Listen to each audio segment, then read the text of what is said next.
ইরানের আকাশে আপাতত মিসাইলের গর্জন নেই, কিন্তু এই নিস্তব্ধতা কি শান্তির নাকি নতুন কোনো ঝড়ের পূর্বাভাস? তেহরানের সাথে যুদ্ধবিরতি চললেও হাত গুটিয়ে বসে নেই পেন্টাগন। ওয়াশিংটনের নির্দেশে মধ্যপ্রাচ্যের মরুভূমিতে এখন চলছে এক বিশাল কর্মযজ্ঞ, যাকে সামরিক ভাষায় বলা হচ্ছে রিআর্মিং এবং রিটুলিং। মধ্যপ্রাচ্যের মার্কিন ঘাঁটিগুলোর দৃশ্য এখন বদলে গেছে। যুদ্ধের ক্লান্তি ছেড়ে ফেলে সৈন্যরা এখন ব্যস্ত তাদের সরঞ্জাম মেরামত আর আধুনিকায়নে। সেন্ট্রাল কমান্ড বা সেন্টকমের স্পষ্ট বার্তা, বিরতি মানে বিশ্রাম নয়, বিরতি মানে আরও শক্তিশালী হয়ে ফিরে আসা।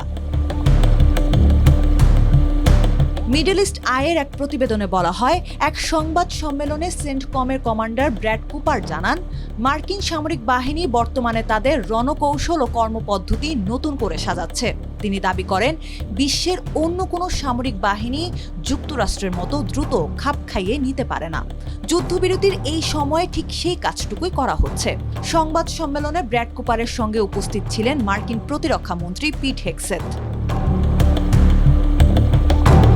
ওয়াশিংটন ভিত্তিক গবেষণা সংস্থা center for strategic and international স্টাডিজের এক প্রতিবেদনে বলা হয়, ইরান যুদ্ধে যুক্তরাষ্ট্রের প্যাট্রিয়ট, থার্ড ও প্রিসিশন ক্ষেপণাস্ত্রের অর্ধেকই ব্যবহার করেছে যুক্তরাষ্ট্র, ফলে ফুরিয়ে আসছে মজুদ।